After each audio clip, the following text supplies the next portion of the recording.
Welcome, one and all, to the SpareTalk News Network. Your host, Rod Weaver, will be up momentarily as he gets ready for his one-on-one interactive podcast to kick things off. So, sit back and enjoy. And now, on with the show.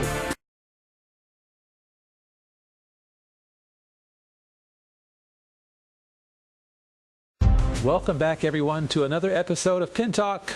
I'm your host, Rod, and I'm absolutely thrilled to have my good friend and fellow bowling enthusiast, Colleen, back in the studio with me. Colleen, you know it's always a pleasure to have you here. Thanks, Rod. Always great to be back. And you know, I always learn something new when we chat, even after all these years of knowing you and bowling with you. Well, the feeling's mutual.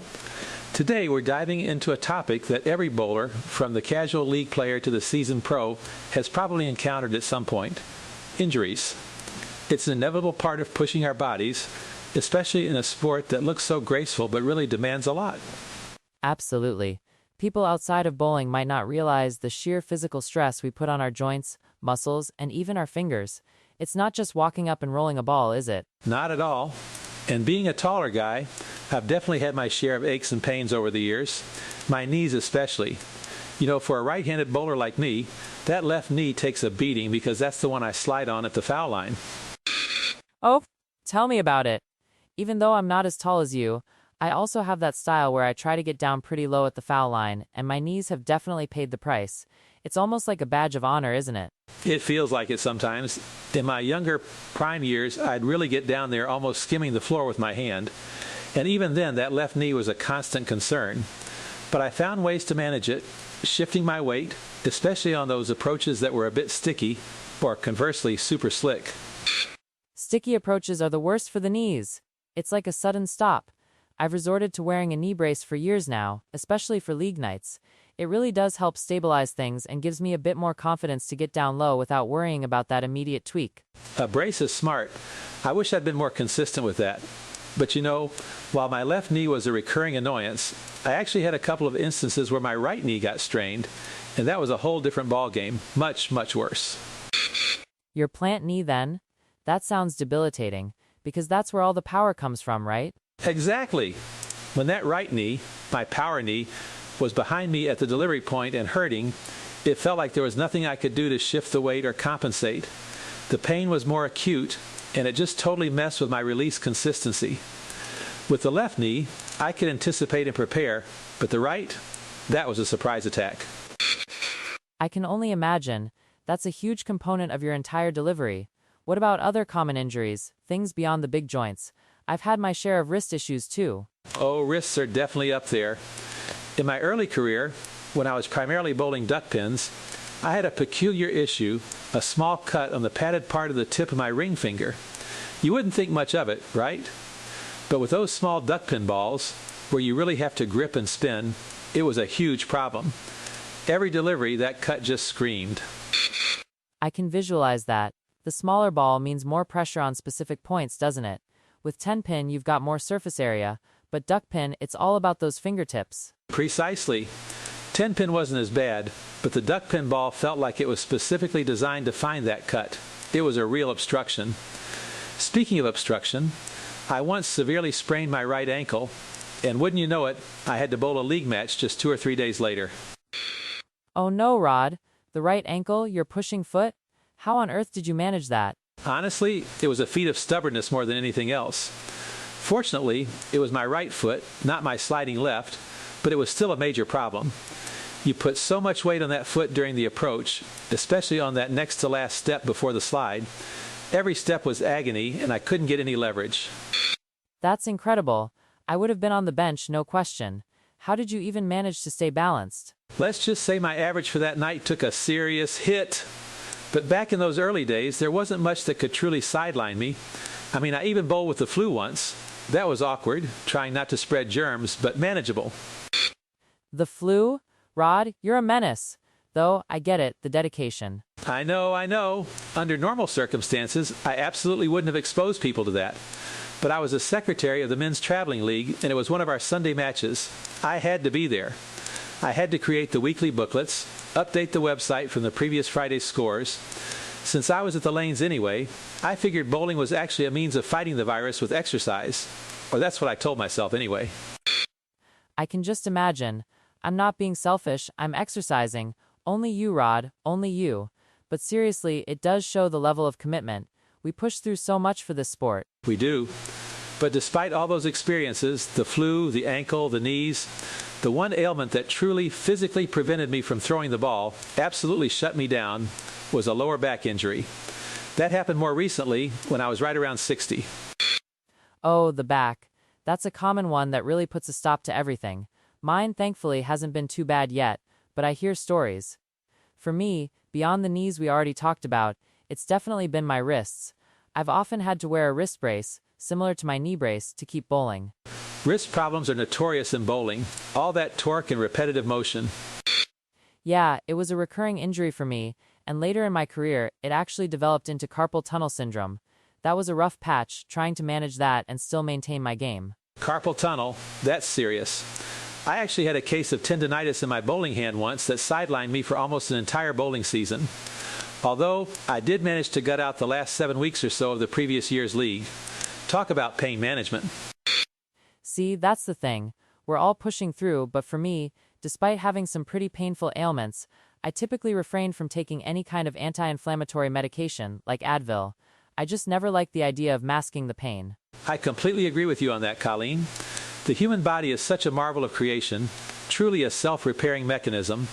When you take drugs to deaden the pain, you're just going to be putting more strain on a part of the body that's actively undergoing natural self-healing.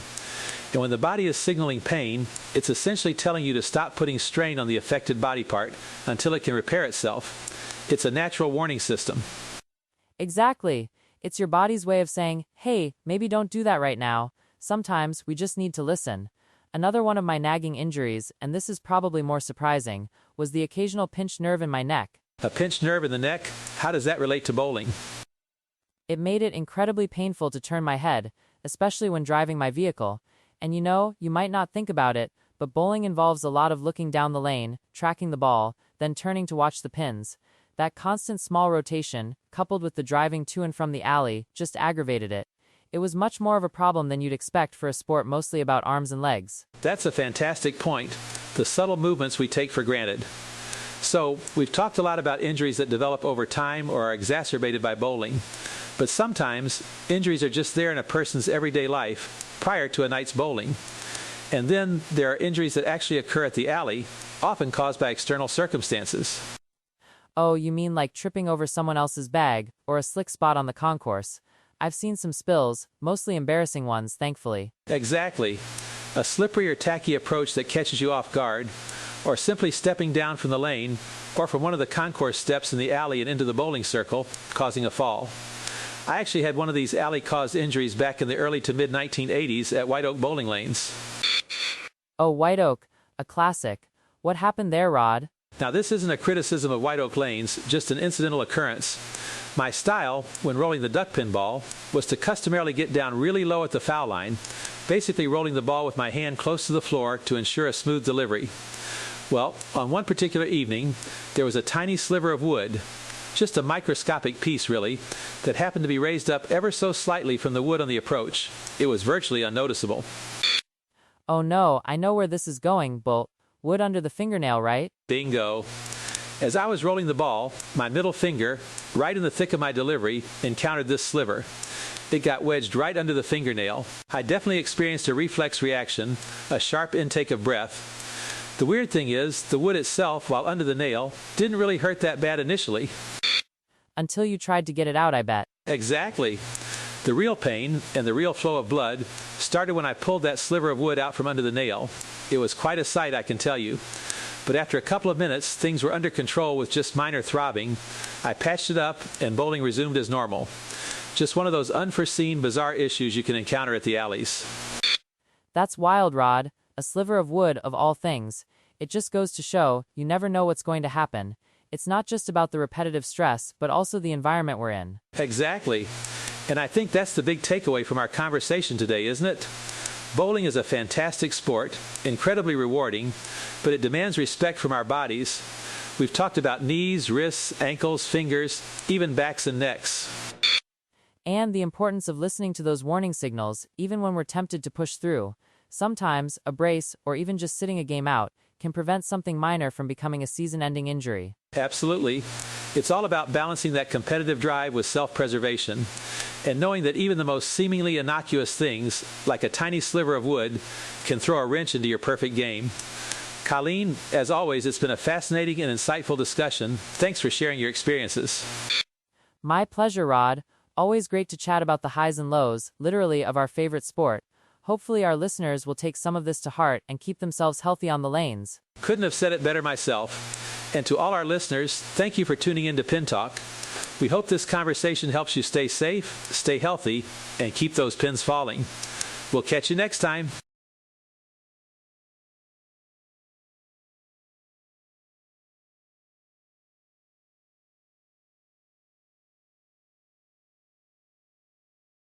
From the Hartford Courant in the year 2017. Lucky Strike Lanes Hosting Tournament.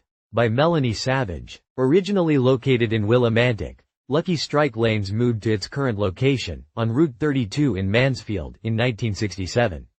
A duckpin bowling alley, the Lucky Strike has been owned by the Dunnick family since 1981. The business is currently managed by owner Jesse Dunnack's grandson, Colin Dunnick. On New Year's Eve morning, Lebanon resident Kyle Shaw was overseeing the front desk. Shaw has been ranked the #1 male bowler in Connecticut and a top bowler nationally. He was named Rookie of the Year 3 years ago. Shaw said he's been in love with duckpin since he was about 3 years old. "My dad got a job here shortly after I was born," he said. "I kind of grew up here." Every year, at the end of February and the beginning of March, the Lucky Strike quietly hosts a landmark event in duckpin bowling. The Frank Barber Memorial Eastern Duckpin Classic is the oldest consecutively run tournament in duckpin history. Last year, the prestigious event marked 85 years. "Some of the best bowlers on the East Coast will be here," said Shaw. According to Shaw, the tournament traditionally draws bowlers from as far south as the Carolinas, and from as far north as Canada. The event takes place the last weekend in February, and the first weekend in March, and has been hosted by the Lucky Strike since the 1930s. Lucky Strike Lanes boasts 24 duckpin lanes, as well as arcade games and billiards. Shaw describes the alley as not over-the-top modern, but not completely retro. "There are some modern aspects, but with an old-school feel," he said. "A lot of people comment that it's a nice, family atmosphere." Lucky Strike regularly hosts weeknight and student specials, and has an active Facebook page, where customers can find out about any upcoming events. Events are also advertised on the business website, at www.luckystrikelanesct.com. Lucky Strike Lanes is located at 185 Stafford Road, Route 32, in Mansfield, not far from the Mansfield Drive-In. From the year 2012 in the Palm Beach Post. City Place, strikes bowling deal. By Alexandra Clough. City Place is finalizing a deal to bring a high-end bowling alley to the center, in a bid to provide a greater variety of entertainment for customers, particularly families. Bruce Frank, president and chief executive of Jupiter-based Frank Entertainment Companies, confirmed that his company will operate the bowling alley, known as Revolutions Entertainment. Frank said the 20-lane bowling alley will have a full restaurant, bar, game room, dance floor and bandstand, and have daytime leagues. Plans are to open in late August or early September. The 35,000-square-foot bowling alley also will provide another choice for City Place visitors looking for something to do besides sipping martinis at the center's numerous bars and restaurants or watching a movie at Movico Parisian 20. In particular, the bowling alley will appeal to families, which Frank said is the missing component when it comes to entertainment offerings at City Place. A City Place spokeswoman declined to comment. During the past couple of years, City Place officials have said their intent is to change the center's focus from being a high-end shopping destination to one more focused on dining and entertainment. Revolutions will be going into retail space on the west side of Rosemary Avenue, between Macy's department store and the Publix supermarket. Several stores are located in that section, but it is unclear where, or whether, they will be relocated. Some City Place retailers privately said the bowling alley sounds interesting, but they expressed concern it would attract roving bands of youths and scare away well-heeled older customers. Similar complaints were voiced after City Place first opened in 2000. After periodic outcries from retailers and patrons, the city of West Palm Beach in 2007 instituted a teen curfew. Frank acknowledged the concern about teens, but said Revolutions will emphasize safety. He said Revolutions will have valet parking and its own security. A strict dress code and behavior policy also will be in place. Frank pledged to make the bowling alley a place where every girl feels safe. However, unlike some other upscale bowling alley companies, such as California-based Lucky Strike, Revolutions will not ban patrons under the age of 21 in the evening. Prices for bowling at Revolutions have not been set. Frank Entertainment is no stranger to family entertainment centers. The family-owned company started in 1906 in the movie theater business, and today operates 26 theaters along the U.S. East Coast. In addition, Frank Entertainment will be building a movie theater and bowling alley at the Delray Marketplace, a lifestyle center that just broke ground west of Delray Beach. Frank Entertainment has one other upscale Revolutions bowling alley in Murrells Inlet, South Carolina. Richard Lackey, a Palm Beach Gardens retail and restaurant broker, said the bowling alley will fill a niche and bring in new customers, especially during daytime hours. It gives you another alternative when you go to City Place and is a reason to stay there longer, Lackey said. From the year 1986 in the Daily Sentinel. Getting singed. Even where there's no smoke there's fire. The first brush fire for Grand Junction's newly installed no-smoking ordinance has flared up. It promises to result in some singed feet as city government attempts to stamp it out. The ordinance was to apply to all public places and businesses, with the sole exception of bars. Bars were given a blanket exemption from the ban within the ordinance itself.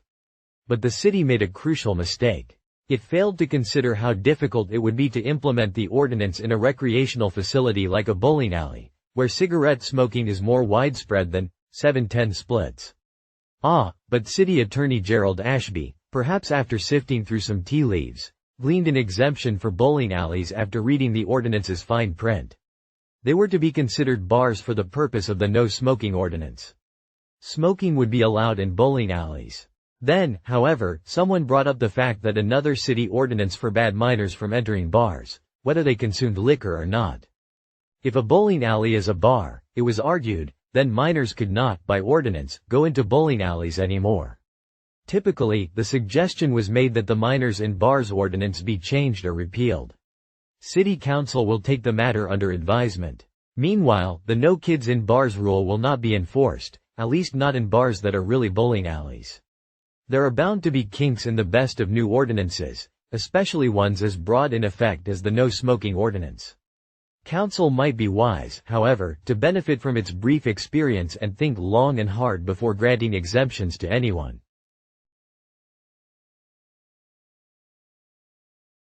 From the Asbury Park Press from the year 1981. U.S.'s blue-collar sport rises out of gutters, alleys.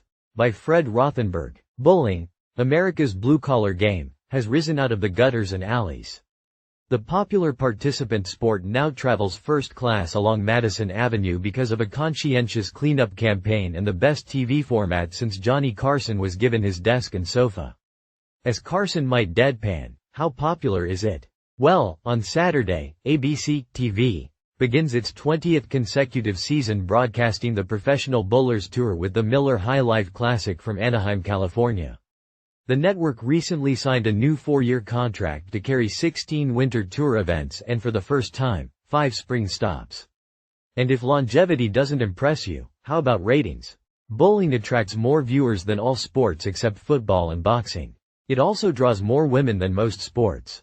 Last year's winter tour on ABC had an 8.5 rating, percent of total sets watching, compared to baseball's 7.3, pro basketball's 5.8, and college basketball's 6.0. That translates to some 20 million viewers and a lot of barrels of beer on the wall, even if the bowlers can't touch the foamy stuff on the air. Bowling gets many of the same full-time sponsors as other sports. The exceptions are the stockbrokers and insurance companies that still target the country club set watching golf and tennis. If bowling's image isn't 3-piece suits or plaid pants, it's not t-shirts or cheap polyester with neon on the back, either. Under the heading, Be Your Own Public Relations Man, the Professional Bowlers Association's Image Committee demands that shoes should be clean and polished, and if your shirt wasn't designed to be worn outside your trousers, tuck it in. Sideburns may not extend below the earlobe and hair must be neatly trimmed and not extend below the collar line. Jeans may not be worn while bowling at any time. The rules are geared to encourage our appearance as professional athletes, says PBA Commissioner Joseph Antonora. We want them to wear good-looking shirts. And they can only take soft drinks on the lanes, although once in a while, someone will sneak a beer. Pro football, the TV king, has the rugged action that attracts large audiences. This fall, CBS won the Sunday football ratings war over NBC 15.3 to 15.0, but ABC's bowling numbers still are quite respectable. Only ABC's Wide World of Sports, and its Superstars, did better among winter sports programming in 1980. As a spectator sport, bowling isn't dynamic, yet it is the third longest-running sports series behind ABC's College Football and Wide World. The PBA says 64 million Americans have bowled at least once, but that doesn't fully explain the sustained viewer interest in a sport that has as much variation as chopping trees. Is it timber left or timber right? Will he leave the 7-pin or the 10? It helps that ABC has a large habit audience on Saturdays because of college football and the high-rated Wide World. ABC also has enlivened a deadwood spectator sport by injecting more competition into televised bowling. In 1967, producer Ned Steckel devised the current format that proves the medium is certainly the message. Professional bowlers aren't seen as pot-bellied boozers dripping sweat from their commercial t-shirts anymore. The Professional Bowlers Association's Image Committee has helped change the old conceptions with a booklet of rules and advice. The professional bowler, like any other athlete, isn't merely a competitor, the guidelines say. He's also a performer, therefore, his comportment and appearance, off the lanes as well as on, is quite important. Here are some guidelines for success. Eat well and be judicious in your habits. Stay in top physical condition. Bowling on the professional level is demanding and can be exhausting. Don't take your game home. Learn to relax, develop a hobby, find outside interests that will divert you from thinking only of bowling. Don't be a chronic complainer and never publicly air your feelings on any subject that could cause embarrassment. You will be on the road for long periods of time and your family and friends back home will miss you as much as you miss them. Call or write often, and don't forget your sponsor, if you have one. Be your own public relations man. It might take a little getting used to before it sticks, but you are a very important person. Act like a VIP and you'll be treated like one. Dress and grooming are vital, and while most of the time, casual wear is fine, you should have an outfit or two, neat and coordinated, for occasions when you might be on television. If your shirt wasn't designed to be worn outside your trousers, tuck it in. Beards are not permitted and mustaches, when combed downward, cannot extend below the bottom of the lower lip. If you've bowled poorly, or just dropped a close one, try to shake it off as soon as you leave the locker room. Learn to be a good loser and you'll automatically be a great winner. Here's how it works. The competitors bowl during the week to narrow the field to 5 finalists for Saturday's live show. Positioning is important because the bowlers meet head-to-head in single elimination matches in the inverse order of how they finished in the early round. When the 90-minute show starts, number 5 meets number 4, with the survivor playing number 3. That winner then bowls against number 2, while number 1 waits anxiously. There's a built-in drama of a guy moving along, the attraction of him trying to continue winning, and the drama of the favorites, the number 2 and number 1 men, sitting there, waiting to get their chance at the survivor, said Dick Buffington, last year's bowling producer. To win the tournament, number 4 and 5 must win 4 matches, while number 1 has to win once. An insurmountable advantage, right? Not always. On last year's winter tour, the top seed won 5 times, number 2 twice, number 3 5 times, number 4 once and number 5 3 times. The winners of the summer tour broke down this way. Number 1, 6 wins, number 2 4 wins, number 3, 1 win, number 4, 1 win and number 5, 1 win. A bowling lane is like a green in golf, said Buffington. The oil on the lane does different things to a ball. The guy who is already on the lanes has a chance to get used to them, to measure the changing effects the lanes are having on the ball. The leader has only the hour before we go on the air to practice on the lanes. That may not be enough time to practice but too much time to get into trouble. Under Guidelines for Success, the Image Committee warns, practice, practice, practice. Your personal way of life will have an effect on your game.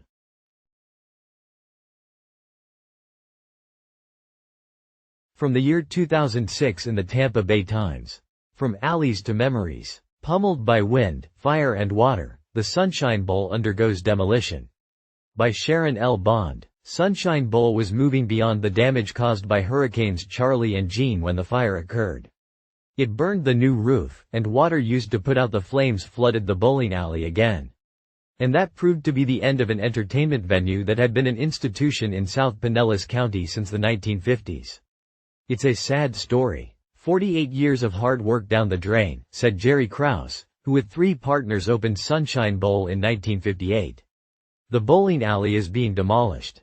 The Krause family and its partners sold the land at 6900 US 19 North in November after deciding they did not want to go into debt of at least $5 million to rebuild. The family and partners also own Sunrise Lanes in St. Petersburg and Seminole Lanes in Largo. Kevin Krause, son of Jerry Krause and chief operating officer for the alleys, said the buyer was Greenfield Builders. Gary Edwards, president of the building company based in Indiana, said his company also bought the motel next door and would use both properties for a retail center. The size would be in the 50,000 to 60,000 square foot range, Edwards said. No tenants are signed yet. While Edwards would not disclose what his company paid for the properties, records from the Pinellas County Property Appraiser's office showed $3 million as the sales figure. Both tracts should be cleared in another 30 days, Edwards said, but he did not know when construction would begin. Greenfield has been developing property in Florida for the past few years, Edwards said. Rick Butler, lifelong resident of Pinellas Park and a member of its city council, said Sunshine Bowl was a big deal for the city. Back in the day, it really was the place to go, in the 60s, 70s and 80s, Butler said. This was before video games, computers and cell phones. There were Monday, Tuesday and Wednesday night bowling leagues that people belonged to. Butler said he started bowling at Sunshine when he was about 12. His son began at age 7 in the Learning League. A lot of money was raised there for non-profit organizations, Butler said. A lot of retirees bowled there during the day. Sunshine Bowl began with 16 lanes, added 8, and in the 1970s put in another 16, Kevin Krause said. The owners received $3.7 million in insurance money for the damage, Jerry Krause said. They spent nearly $1 million to put roofs back on the building that the hurricanes tore off. Then came the fire, which was caused in the drying process of re-roofing, he said. Kevin Krause, 45, said the estimates for building a new 40-lane bowling center were around $7.5 million. So to rebuild, the family would have to borrow what the insurance didn't cover. Jerry Krause, at age 73, said he was too old to do that.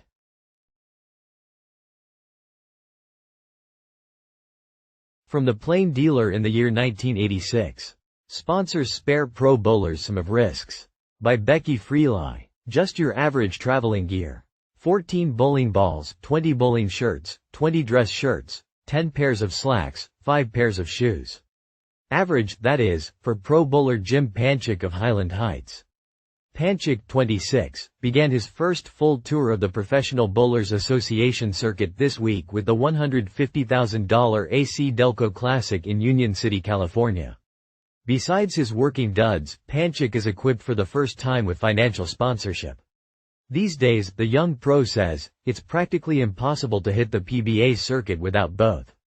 While prize money is higher than ever, so are tournament entry fees, travel and equipment costs, and day-to-day living expenses. And weekly touring and practice time are tough to mesh with a 9-to-5 job. When we signed the contract last summer, I could have kissed their feet, said Panchik of his sponsors, Jeff Mraz and Dick Gran, who both live in Akron. Mraz, 27, is an account representative for Ace Mitchell's Bowlers Mart in Akron, while Gran, 29, owns Seven Hills Country Club. The partners also provide financial backing for pro bowler Ron Bell of Akron.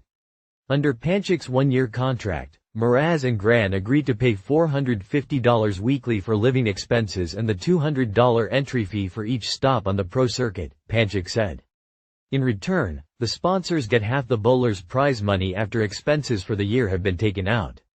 Incentive clauses are built into the contract, so that Panchik can increase his share by increasing his winnings for the year. The sponsors pick up other expenses too, said Mraz, who tried the PBA circuit himself in the summer of 1979, between college semesters. This year, for example, they bought Bell a car that immediately developed a $1,000 transmission problem.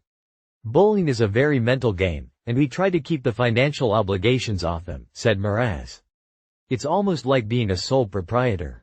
It costs us $30,000 apiece at least every year, but we figure with their ability the worst they can do is $30,000. The burly, genial Panchik describes himself as an outward bowler. I show a lot of adrenaline. It is the attitude he has maintained toward the sport since he was a child. My desire was always there, from when I was little, said Panchik, before a practice session at Palisades 2 bowling lanes in Euclid. Before I was 12, I decided to become a professional bowler. As soon as I hit junior high I was at the bowling alley 3 days a week. Panchik graduated from Mayfield Heights High School in 1977. Since then, he has been employed intermittently, his longest job a 3-year stint with innovative digital equipment company which has since gone out of business. But he continued to win money from bowling. Bowling paid for a lot of things, he said. In 1980 Panchik began looking for a backer so he could bowl full-time. He sent out resumes detailing his accomplishments, including his first perfect, 300, game, bowled in September 1979, and an 11th place finish in the 1980 American Bowling Congress All-Events Tournament, a national contest. I was trying to sell $100 shares in myself, said Panchik. I was shooting for $20,000 so I could bowl all year. You get a lot of people that talk, but when it comes time to collect, it doesn't pan out. I got $4,800, all from family and friends, and I bowled 9 weeks on that. For the next couple of years Panchik made few stops on the pro circuit, though he did well in amateur tourneys. In a second try for a sponsor he sent out more than 1,000 letters to Cleveland-based businesses, sporting goods shops, and all the bowling alleys and pro shops in the city. Out of my first mailing of 440 letters, I got 6 replies, all saying good luck, but they don't invest in that kind of thing, said Panchik. I was dejected, but I never lost hope. Last spring, Panchik heard that Mraz and Gran were thinking of sponsoring another bowler, and they began negotiations. When Bell was injured in a van accident at the beginning of the summer, the partners almost changed their minds. Mraz said, "If it hadn't been for Jim's ability and drive, we probably wouldn't have done it," said Mraz. His attitude is very rare. He calls me at 8:30 a.m., when I have just gotten into my office, and I can hear pins in the background. What may have clinched the deal was Panchik's 1985 performance, his best year ever, he said. He bowled a perfect game on his way to winning a PBA regional tournament in Detroit for $2,500, and he was named King of Bowling Associations in both Greater Cleveland and Lake Geauga counties, an honor determined by points accumulated in various tournaments. In 1986 Panchik will enter all national PBA events, all regional events as his schedule permits, and any amateur tournament for which he remains qualified. In other words, I'll be bowling all the time, said Panchik, looking delighted at the prospect.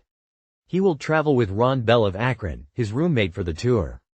They will be cheered on throughout by their sponsors, and by a whole lot of other folks as well, Mraz said. Every Monday I go by the PBA office, which has headquarters in Akron, and pay their entry fees, said Mraz. They're being from Northern Ohio, they've got a lot of friends in the PBA. From the year 1960 in the Intelligencer Journal. Bowling tip on release. Usually, a ball rolls over the thumb hole because it's been turned too soon. At the moment of release, the thumb is down. In most such cases, the action of the ball is dead. Do what many top-notchers do. Try the 3/4 roll, or semi-spinner. The roll of this ball is just outside the thumb hole. This type of ball gives a short breaking hook that's highly effective and easy to control. From the year 1965 in the Times. Bowling is big, figures prove it. A few figures show how big bowling has become. All the wood required for the pins produced in 1 year, nearly 4.5 million, would stretch 1,022 miles, or from New York to Iowa. If all 158,000 American Bowling Congress certified lanes were stretched out in one line, the approach would be in New York and the 1-3 pocket somewhere in the vicinity of Denver. If you were rolling just right, your hook would start to break just as your ball passed Omaha, Nebraska. At an average delivery speed of 15 miles per hour, it would take the ball 5 days to reach the strike pocket. A bowling pin takes a terrific pounding. Every time it takes a direct hit by a ball traveling at average delivery speed, the pin absorbs a 2,000-pound blow. A bowling pin is a traveler too, moving about 1 million feet through the pinsetter cycle in a lifetime of 5,000 games. It's a rough life. From the Times News in the year 1995. Sponsors put a good spin on 1995 Pro Bowling Tour. After a troubled year, the Professional Bowling Association feels hopeful about its 1995 tour. After a terrific year, the Ladies Professional Bowling Tour is all smiles for 95. These emotions result from the S word. Sponsors. The PBA, long considered the elite of men's bowling competition, took a major hit last year when ABC dropped its television coverage of the summer tour. That resulted in the loss of 8 tournaments and a reduction in TV rights fees, which led to smaller payoffs to bowlers. The real disappointment in 1994 was seeing our bowlers competing for much less money, said PBA Tour Commissioner Mike Connor. We lost $2 million in revenues, but made up $1 million when we signed 5 new sponsors and increased tournament entry fees from $200 to $275. Ultimately, we wound up competing for $4 million plus in purses, plus $1 million in incentives. We came away from the year better than we expected we would when the year began. The bright side to 95 is the growth of the arena events, held in facilities other than standard bowling houses, from 3 in 94 to 5. These events have some exciting concepts, Connor said. When our guys compete in arenas, they have an opportunity to bowl in front of a crowd as large as 4,000 people compared to 60. It's a great atmosphere. This year, the U.S. Open at Detroit and the Bud Light Championships on Long Island will join Erie, Pennsylvania, Grand Rapids, Michigan, and Richmond, Virginia, as arena events. The PBA Winter Tour opens Tuesday with the AC Delco Classic in Lakewood, California. It will make its annual area stop January 31st to February 4th with the Quaker State Open at Grand Prairie's Forum Bowl. Norm Duke returns as last year's top money winner on the PBA Tour, collecting $273,752 with the help of 5 first-place finishes. Connor also is excited about Brunswick replacing General Tires as title sponsor of the World Tournament of Champions. Brunswick is moving the event to Chicago with an expanded format, he said. This is Brunswick's 150th anniversary, and they're planning to promote the tournament heavily. The sweetest sound on the LPBT is Sam's Town. That's a Las Vegas hotel, gambling hall and bowling center that is entering the second year of a 3-year, $3 million deal as the tour's umbrella sponsor. We're doing wonderful, said LPBT President John Falzoni. We turned the corner when we signed with Sam's Town. This enabled us to increase our minimum purse from $50,000 to $60,000 this year after raising it from $35,000 in '94. We'll have a 21-event schedule, the same as last year, and we'll compete for slightly in excess of $2 million. The LPBT's winter and fall events will be televised on ESPN, the spring and summer on HSE. The women will begin play February 5 through 9 with the Texas Border Shootout in McAllen. There are no area LPBT events. Well, I guess we've come to the end and we'll be wrapping it up for today. Thanks for stopping by and tuning in. As usual, if you haven't already done so and would like to be notified when future videos become available and are published, feel free to hit the subscribe button in the lower right corner of the videos or YouTube video screen. Have a great week, and I look forward to seeing everyone on the upcoming Thursday or Friday. Take care.